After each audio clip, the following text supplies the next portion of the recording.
بسم الله الرحمن الرحيم الحمد لله رب العالمين الرحمن الرحيم مالك يوم الدين إياك نعبد وإياك نستعين اهدنا الصراط المستقيم صراط الذين أنعمت عليهم غير المغضوب عليهم ولا الضالين آمين بسم الله الرحمن الرحيم الذين يدعون إلى محمد صلى الله عليه وسلم وإلى الله وصحبه ومن وزوجه وذريته وأهل بيته وأصحابه وصحبه وأشياخه وأهله وأمته وعلينا اللهم أجمعين يا أرحم الراحمين وإلى أوليائنا وأمهاتنا وأولادنا وإخواننا وإلينا وإلينا وذريتنا وإننا وحقا علينا وإلى الوالدين المسلمين والمسلمات المؤمنين والمؤمنات الأحياء منهم والأموات والمرسلين والعلماء والعالمين والأنبياء والمرسلين والشهداء والصالحين والموحدين وإلى العالمين وإلى الأموات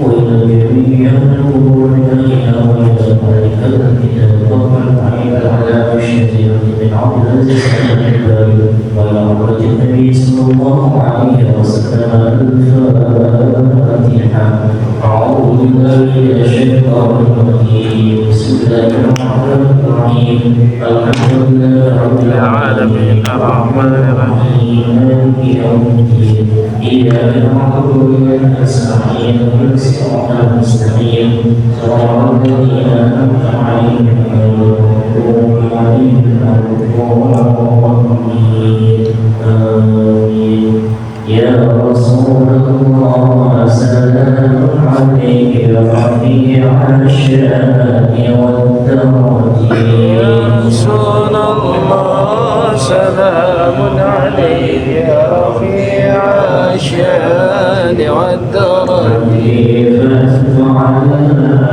بركتي ومن الحسنى برحمتي يا رسول الله سلام عليك يا رفيع الشان ولبثنا في طريقتهم ومعافاتهم من الفتن يا رسول الله سلام عليك يا رفيع الشان ربي فانفعنا ببركتهم وارزقنا العلم بحرمتهم يا رسول الله سلام عليك يا رفيع الشان واستقمنا في طريقتهم وسلامة من البحر يا رسول الله سلام عليك يا رفيع الشان والدرجات يا ربي بالمصطفى القاصدنا اغفر لنا الله يا واسع الكرم يا ربي بالمصطفى مقاصدنا واغفر لنا ما مضى يا واسع محمد سيد الكونين والثقلين والفريقين من أرض ومن عجم يا ربي بالمصطفى بلغ مقاصدنا واغفر لنا ما مضى يا واسع الكرم هو الذي رجى شفاعته بكل حول من الأقوال وقتحني يا ربي بالمصطفى بلغ مقاصدنا واغفر لنا ما مضى يا واسع الكرم تعالى وبارك عليه وبركاته وعونه وبظلمه وبكم الدارين آمين بسم الله الرحمن الرحيم اللهم صل وسلم على سيدنا محمد وعلى آل سيدنا محمد أفضل الصلاة والتسليم يا أيها الأنبياء اللهم صل وسلم على سيدنا محمد وعلى آل سيدنا محمد أفضل الصلاة والتسليم يا أيها الأنبياء اللهم صل وسلم على سيدنا محمد وعلى آل سيدنا محمد أفضل الصلاة والتسليم دائما أبدا الفاتحة.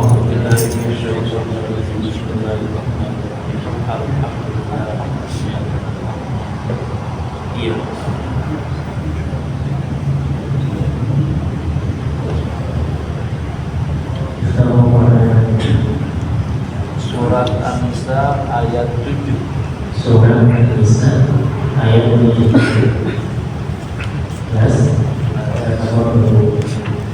أعوذ بالله من الشيطان الرجيم بسم الله الرحمن الرحيم للرجال نصيب مما ترك الوالدان والأقربون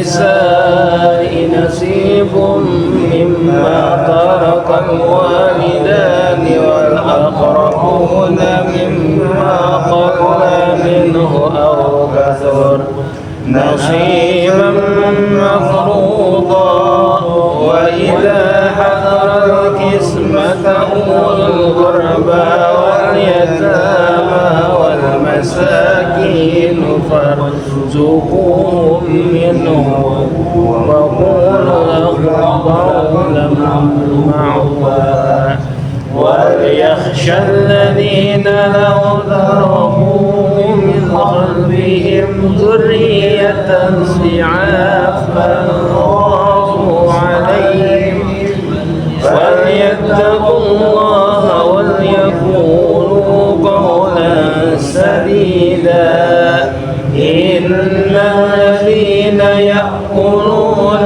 أموال اليتامى ظلما إنما يأكلون في بطونهم نارا وسيصلون سعيرا يوصيكم الله في أولادكم للذكر مثل حظ الأنثيين فإن كن نساء فوق اثنتين فلهن ثلثا ما ترك وإن كانت واحدة فلها النصف ولأبويه لكل واحد منهما السدس مما ترك إن كان له ولد فإن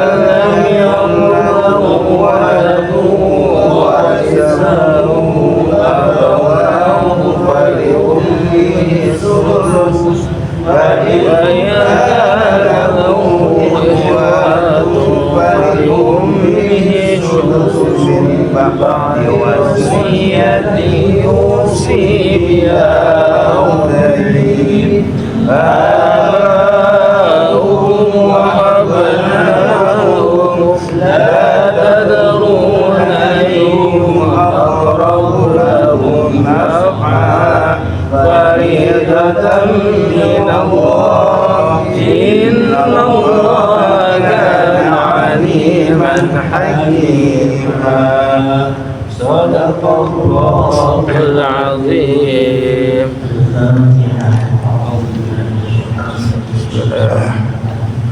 Alhamdulillahi rabbil alamin arrahmanir rahim maliki yaumiddin iyyaka na'budu wa iyyaka nasta'in shiratal ladzina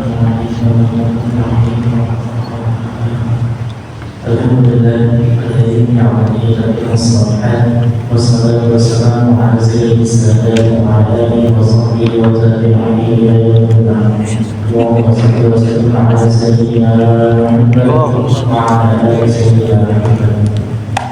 Rahimahullah.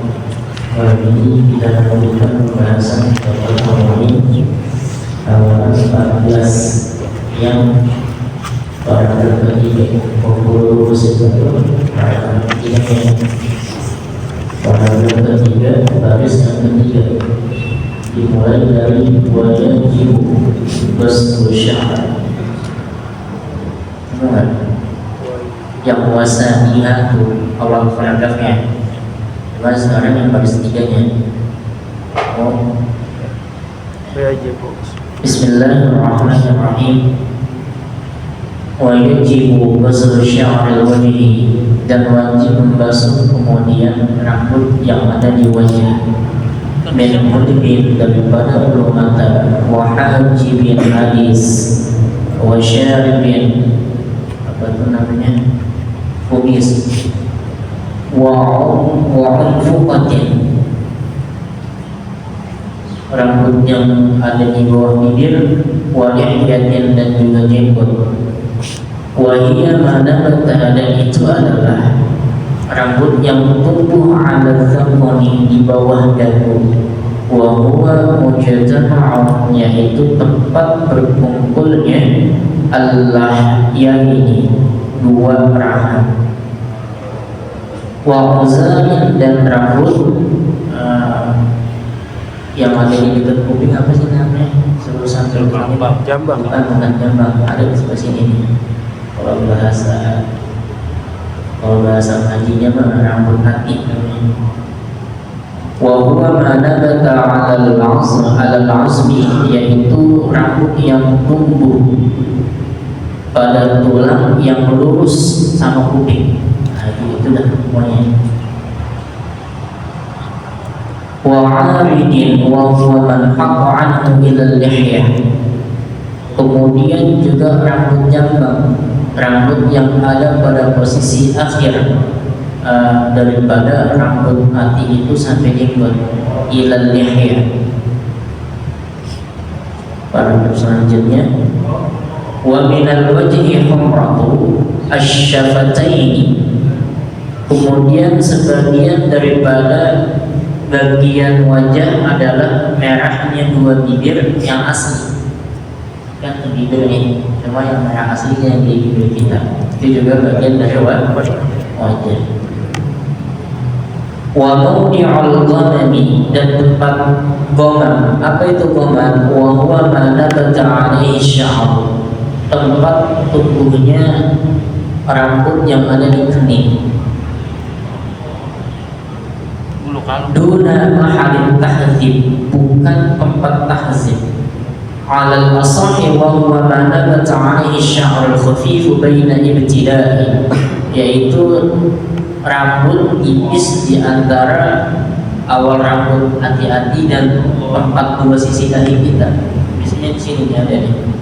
Kalau orang perekonomian kita ada di sini biasanya. Itu juga sama. Baina ibtida'il muzari, dan tempat dua sisi dahi yang dia tidak berambut, dan juga bukan baina ibtida'il mudari wan naz'ati wa duna watabil uzuni wan naz'ataini, bukan pasak telingaan atau dua naz'ah. Wa huma bayadani yaktalifani, yaitu rambut yang bebas yang mengelilingi ubun-ubun kita, yang mengelilingi bahasa kita apa ya? Usur-usur.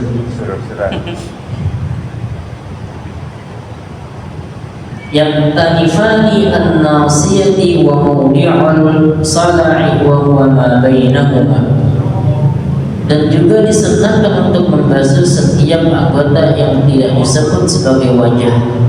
Idza inhasara 'anhu sya'ru, wa yusannu ghuslu kulli ma qila innahu laysa minal wajhi wa yajibu ghuslu zahiri wa batini kulli minasyu'ar as-sabiqati. Dan juga wajib membasuh bagian luar dan dalam setiap rambut yang telah lewat, walaupun rambut itu tebal, sebab hal itu jarang terjadi. Dan tidak wajib kemudian membasuh bagian dalaman rambut yang tebal daripada jenggot dan juga jambang. Wa in kasafa li nudratil kasafati fiha la batinu kadhifi nahyatin wa 'arijin wal kadhifu ma lam tural basharatu min khilalihi. Dan tebal itu selama seukuran yang kalau kita lagi ngomong sama orang enggak kelihatan, itu kurang tebal. Ma lam tural al basharatu min khilalihi fi majlisi at-takhaqubi 'urfan wa yajibu ghuslu ma la yatahaqqaqu ghuslu jami'ihi. Dan wajib membasuh anggota yang tidak mungkin terbasuh seluruhnya illa bi ghuslihi li'anna ma la yatimul wajib illa bihi wajib. Karena dalam suatu kaidah dikatakan perkara yang tidak mungkin sempurna kewajibannya kecuali dengan melakukan perkara tersebut maka wajib. Segitu dulu dah. Wastadi suha kesemuanya. Hadirin rahimakumullah, kita masih melanjutkan rukun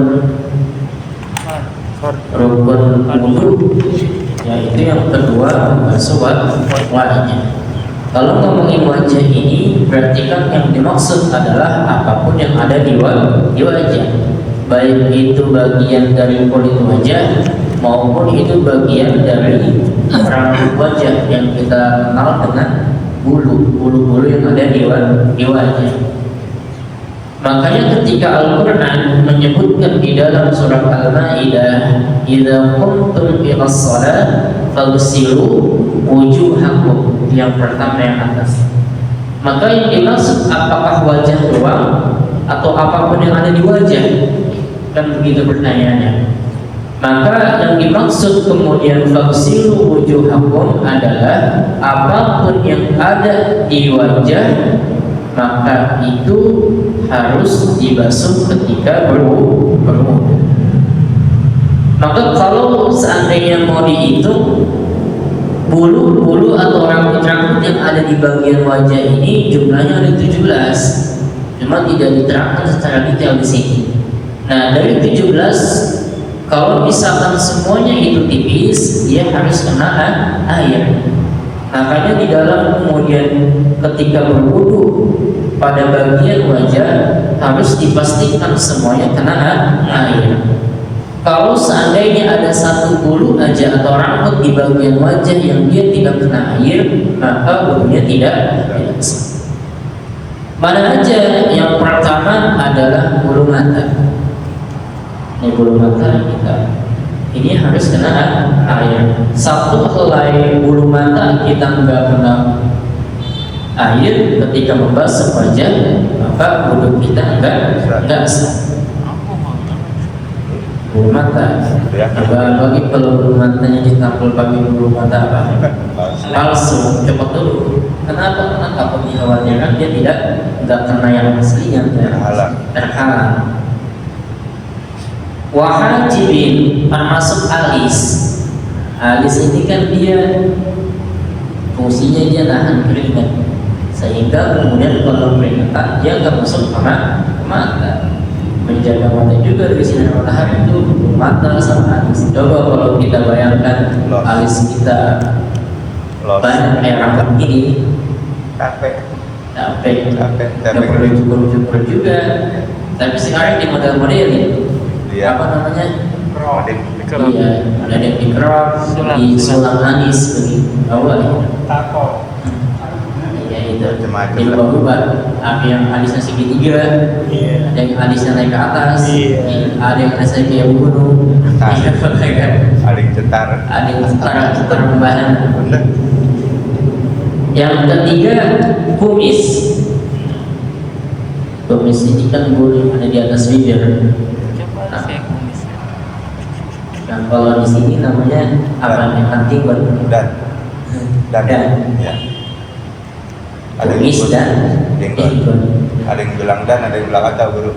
Tapi kalau di Jawa itu ada istilahnya yang namanya rawis, kalau tidak salah. Rawis. Ya, memang ada di Jawa. Kalau di Jawa bahasanya kalau kita kan dan kumis dan Jenggot. jenggot. Kalau di Jawa Rawis. kalau masalah itu ada namanya rawis.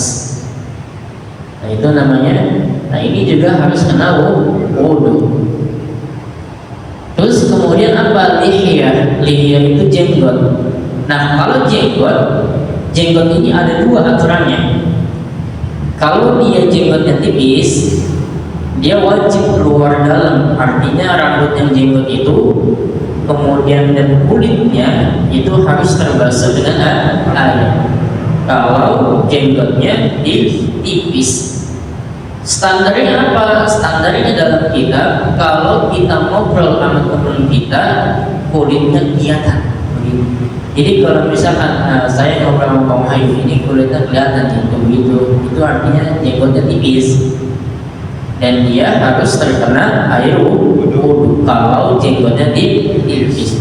Tapi kalau jenggotnya tebal, maka cukup pada bagian luarnya aja, nggak perlu sampai dalam-dalam. Kalau dia jenggotnya tebal. Mana lagi?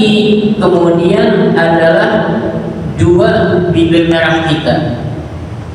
Bibir yang merahnya benar-benar asli dari bibir sebab kan ada bibir merah yang kemudian dia dipakein lipstick. Hilangin dulu kemudian lipstiknya, maka kemudian dia harus ambil wudu. Wa mawdi'ul ghamani atau al-ghamam, kalau kata orang tua dulu itu ada yang sedikit orang yang pintar sama yang kagak. Jadi kalau ada orang yang cerdas itu ciri-cirinya apa sih? Sosok namanya, sosok yang di rambut sini kelihatan dia. Jadi bisa ketahuan ya orang pintar lagi dia pintar. Itu ketahuan dari sini. Atau dia cirinya agak-agak botak di kanannya. Kalau misalnya di belakang kan, kalau ada rambut ini kan itu namanya buntut gasir. Kalau buntut gasir kata orang dulu itu namanya ciri-ciri orang Oren. apa aja lagi. Coba tarik dah. Galak. Iya begitu. Jadi ini ada orang dulu gitu. Kalau di sini ada di belakang juga. Nah, namanya buntut gasir benar kan? Itu ciri orang kulit begitu. Atau kemudian tahzib itu pinggiran rambut yang biasanya kalau misalkan mau buat kabinet dikerok-kerokin dulu tuh. Kalong. Iya begitu. Pokoknya bagian pinggiran rambut dah yang biasanya dikerok-kerokin dulu. Nah itu juga harus kena air wudu dan seterusnya. Tadi guru algomam. Algomam itu yang pinggiran rambut sini. Kalau misalnya kayak kita apa sih namanya? Cukur kita di sini nih. Oh iya. Nah itu juga batas. Iya. Nah dari uraian itu dalam kitab pada intinya pengarang kitab ini ingin memberitahu bahwa wudu ini nggak boleh main-main. Wudu nggak boleh main-main. Makanya biar sempurna ketika kita wudu jempolnya diikutin. Kan ketika kita wudu begini, ini kan ambil air, kemudian kan dari atas ini sunnahnya kan, dari atas, sambil niat dalam hati ini jempolnya main, sampai batasan mana lebar kemarin? Sampai ujung telinga. Ya pentil. Ini nih, Iya, pentil ya. lebar batas dulu apanya namanya? Cepil. Kupil. Ya, itu kena semua. Jadi ketika wudu templokin ke atas nih, dari atas, nah kemudian jempolnya main, jambangnya harus kena, sampai kemudian bawah sini nih, yang di bawah rahang ini. Batas raut wajah. Kita makan yang mendekati sama leher. Nah itu semuanya harus kena. Raut. Jadi bukan ketika kita wudu, bukan begitu, tapi supaya kena semuanya, karena dalam kitab kalau sempurna wudhu itu harus kena semuanya. Kalau ada satu helai aja nggak kena, maka wudhunya tidak sah. Ambil sambil diminum jempolnya, enak. Ambil, coba aja praktekin dah. Enak. Sambil dibarengi dengan niat, gitu. Kesimpulan dari yang tadi di paragraf yang ketiga ini, semuanya harus kena kecuali jenggot tebal. Nah kalau jenggot tebal itu nggak pernah pegang keluar aja, karena dia jenggot tebal. Tapi kalau jenggotnya cuma satu helai, 2 helai, 3 helai, ada apa ya? Ada apa gitu? Itu mah kudu kena, gitu. Bagaimana kemudian kalau bewok? Sampai bewok. Yang lihat di sini sama. Kalau misalkan sekiranya dia apa tebal, nggak perlu sampai dalam. Tapi kalau dia tipis, maka harus kena sampai dalam. Makanya di atas yang tadi itu namanya sunnah. Dari sini sunnah yang bukan bagian wajah kayak kuping itu sunnah dikenain. Ini kan bagian dari kuping nih, cuma dia nempel sama wajah. Maka kalau kena kemudian kuping ini itu sunnah. Dia bukan wajah, dia bagian dari kuping. Tapi dia ada di lingkungan wajah. Nah kalau kena itu sunnah. Batas. Kayak di bawah rahang juga nih bahasa ini. Itu kalau kena itu sunnah. Tapi dia bukan bagian dari wajah, dia udah mau ke leher. Kenain aja udah apa-apa. Kalau orang tangannya cuma satu gitu ya, sebelahnya misalkan diperban, tangan satu. Nggak apa-apa, dia udah aja. Ini yang penting kan kena semuanya. Yang penting dinilai itu ketika dia pertama kali nembak ini sambil niat. Misalkan kalau itu roh dan ada sifat sebagai fardu dari cara sampai gimana juga bebas. Cuma pada umumnya diajarin sama guru-guru kami begitu. Tangannya cuma satu nggak apa-apa, yang penting kena semua. Makanya orang yang jenggotan itu masuk surganya duluan. Itu guru, kalau yang dari bawah kadang-kadang itu kan dia mustakmal nggak guru? Kenapa? Kalau dari bawah kan dia mustakmal gitu jatuh. Kita lihat itu dari mana. Kita makanya perlu dari atas, karena dari atas itu jatuhnya ke bawah. Kalau dari bawah ke atas, kemudian jatuh lagi ke bawah. Sama ya. Gitu, bisa jadi. Nah kan perlu dilihat dulu itu. Nah, makanya tadi berkaitan dengan jenggot ini, bisa jadi kemudian orang yang jenggotan itu masuk surganya duluan. Tapi catatannya kalau benar. Tapi kalau misalkan dia nggak benar, masuk surganya belakangan. Kenapa kemudian bisa begitu? Kan karena jenggot itu ada aturannya. Aturannya. Kalau tebal dia sunnah kan ditahlil dari bawah gitu. Ini kalau yang jenggotannya panjang, kan ini kan sunnah begini tuh. Ini tahlil gitu kan. Dia sunnah kemudian. Walaupun cukup begini doang. Cukup, tapi kalau misalkan dia jenggot panjang, tebal dan dia mau dapetin sunnah, dia begini itu dari bawah atas, kulitnya kena, rambutnya kan kena, itu yang bagian masuk surga duluan, karena ada sunnah yang dihidupkan. Kalau nggak ada jenggotnya, apa yang mau dirusak? Apa yang mau dirusak? Berarti udah cukup guru ya. Gitu. Jadi intinya bukan pada jenggotnya, tapi pada benar atau tidaknya ketika dia membasuh wajah. Makanya wajib membasuh sesuatu yang tidak akan tuntas membasuhnya kecuali dengan membasuh dia. Apa? Ya contoh misalkan kalau ada yang dirasa kurang, basuh aja. Kayak kemarin saya contoh ini, dia mulai dari sini, nggak bagian nih, basuh aja. Tapi niatnya udah cukup. Kalau Nabi itu jenggotnya nggak dicukur dia, jenggotnya nggak dicukur.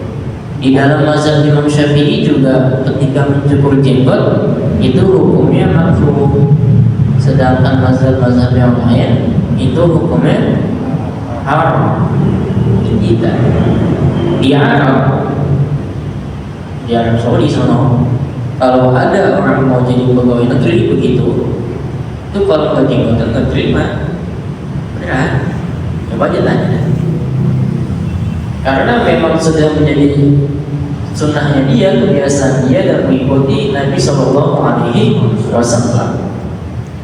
Kan Rasulullah itu bagus jenggotnya, bahkan sampai ditulis oleh ulama, saya lupa itu jumlah helainya jenggotnya Nabi itu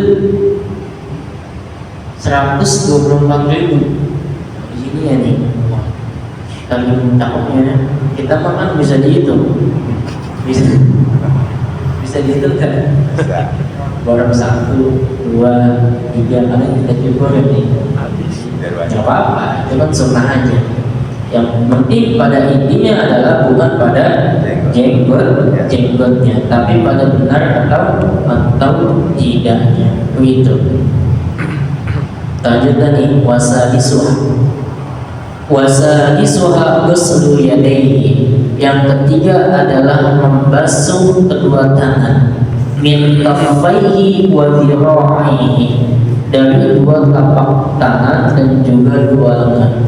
Bikulli mirfaqin, besertaan setiap siku-sikunya, il ayati, berdasarkan ada ayat Al-Qur'annya.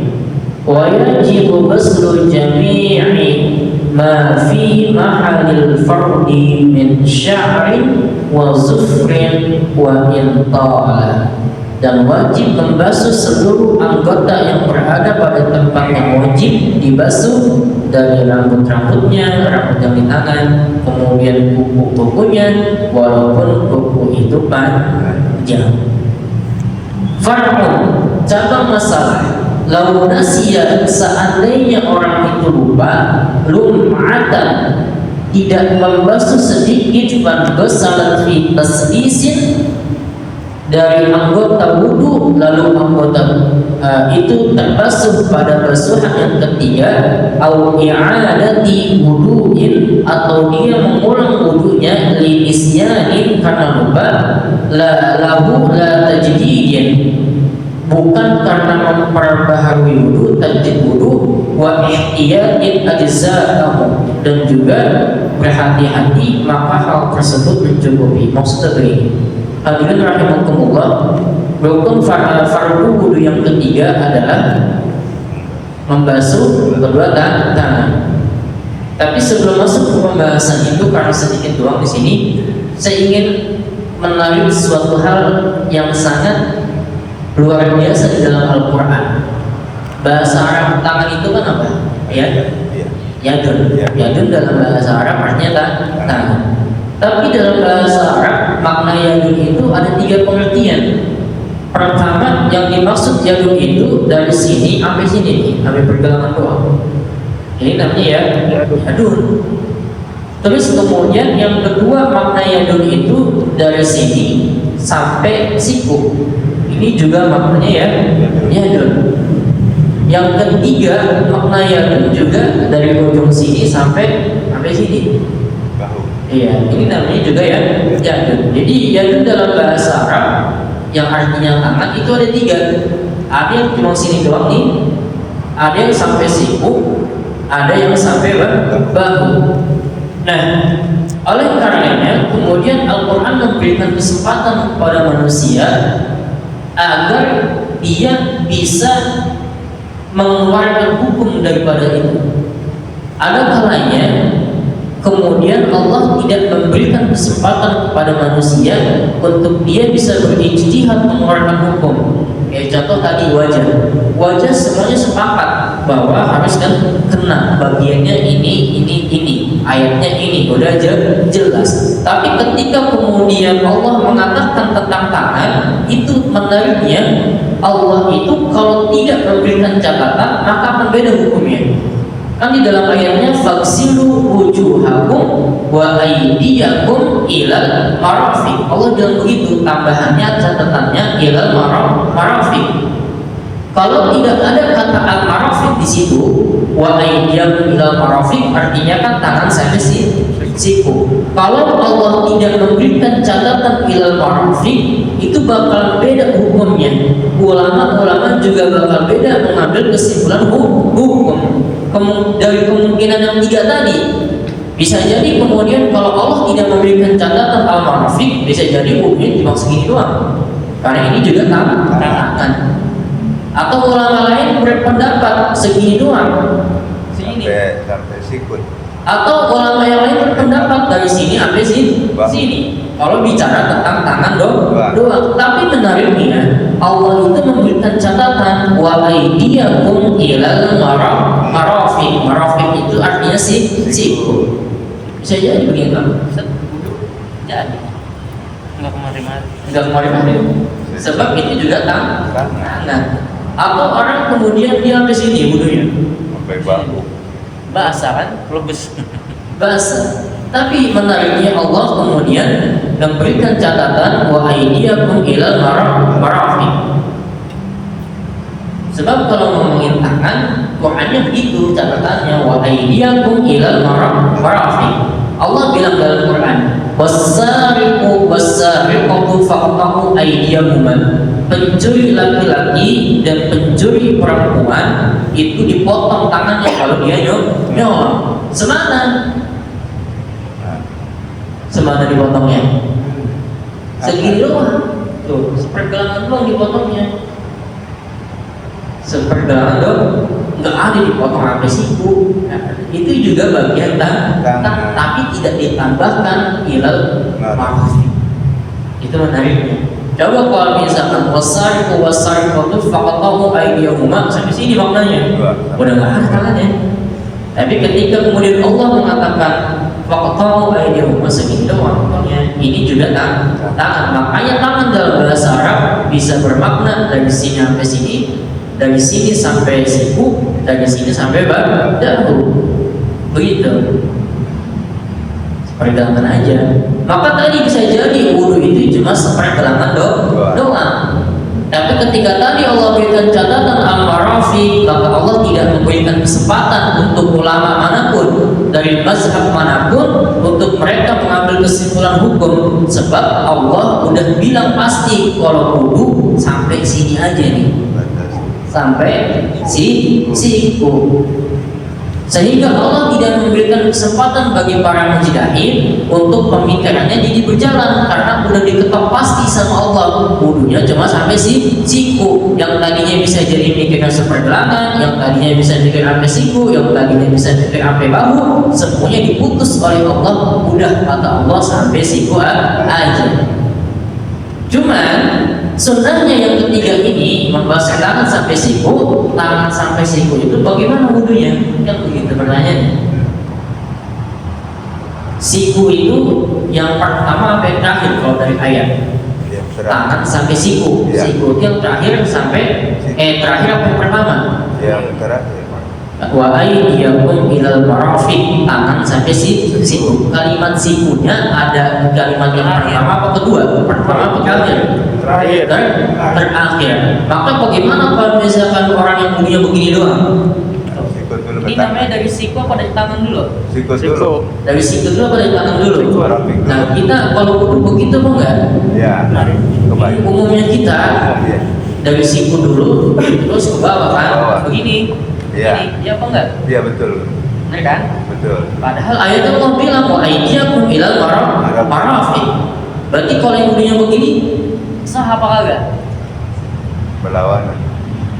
Sah apa kagak? Karena kalau dari sini dua berarti dari siku terus ke tangan. Sedangkan Allah mengatakan wa aydiyakum ilal marafiq, dari tangan sampai siku. Ada apa enggak orang pada begitu?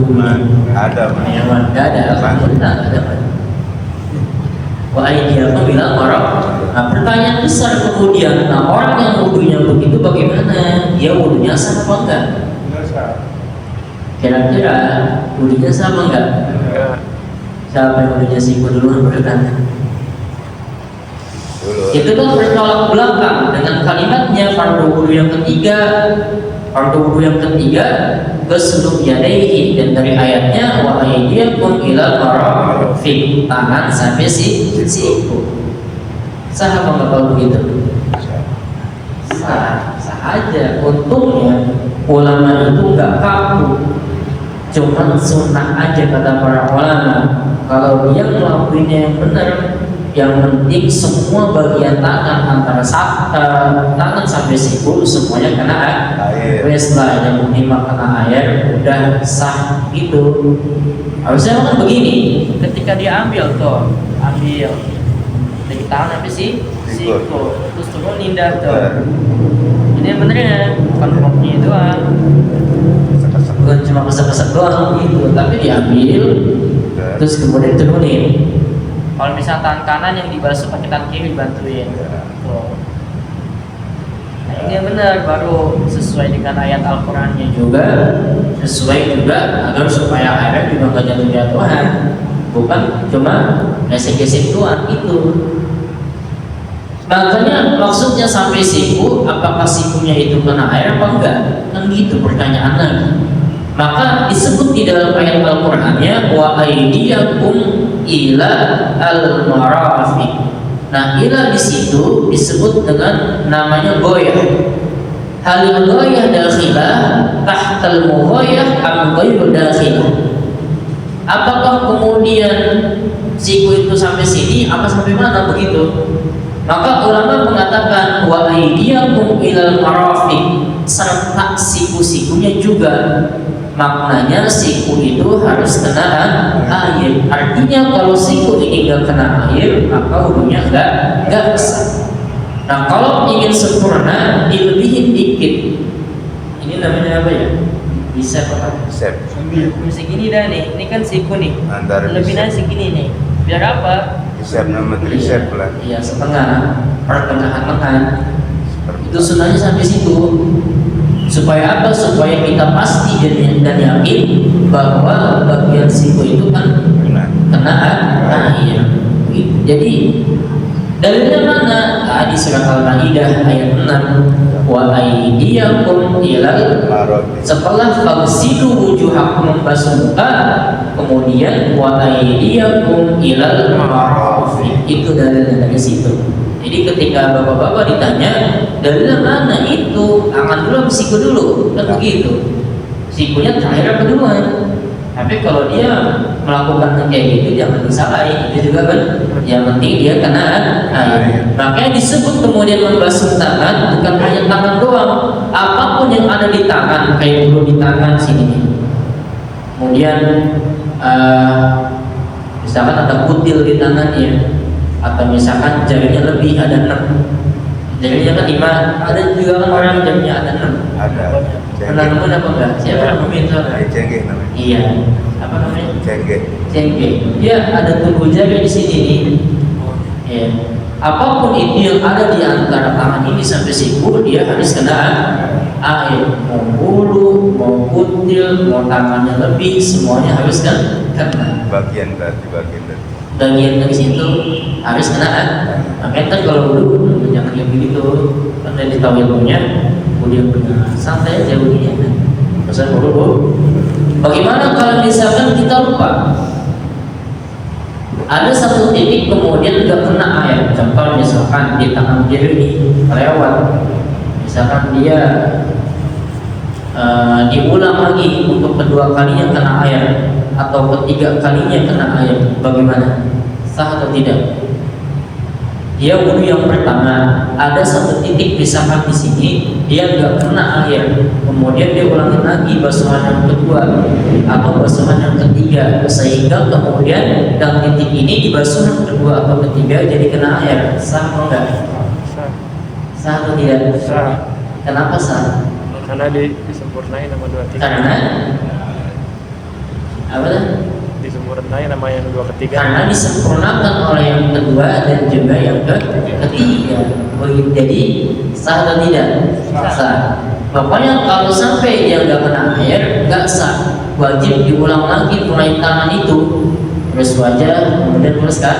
Nah, kalau misalkan begini, dia basuh tangan, tapi dia bagian wajah belum selesai ini, belum sempurna, ada bagian yang kurang begitu, maka dia nggak boleh lanjut, dia harus ulang lagi ke bagian wajah sampai sempurna.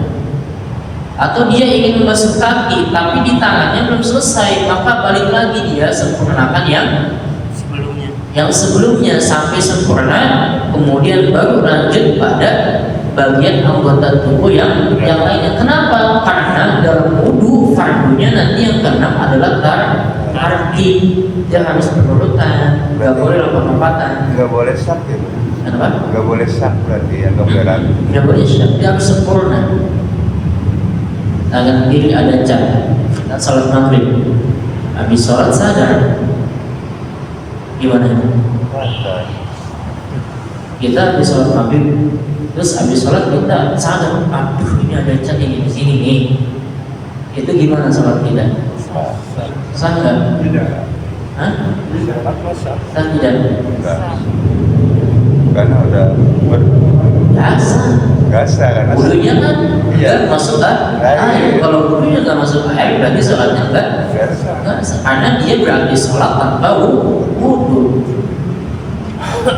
Kecuali kalau nggak tahu guru pas sudah. Iya, begitu.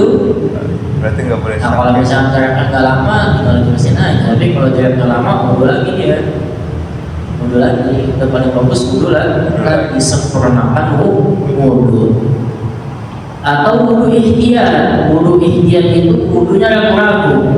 Contoh, ini saya batal apa belum ya? Batal apa belum ya? Maka pastikan dia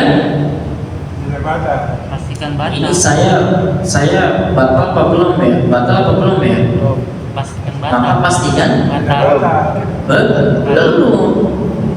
Kan dia sudah punya wudu, dia ragu hanya pada bagian dia batal apa belum ya, maka ambil hukum asalnya dia belum batal, langsung aja sholat sah nggak? Sah. Tapi kalau misalkan saya ganjel banget ini di hati, ya udah wudu aja lagi. Ada yang ketinggalan, kemudian satu titik tadi yang tadi belum bersihin, maka enggak sah dengan wudu ihtiyat tadi. Begitu juga tajwid wudu sama. Itu dah mudah-mudahan bermanfaat. Jadi ketika nanti berwudu, wajah dan juga tangan disempurnakan.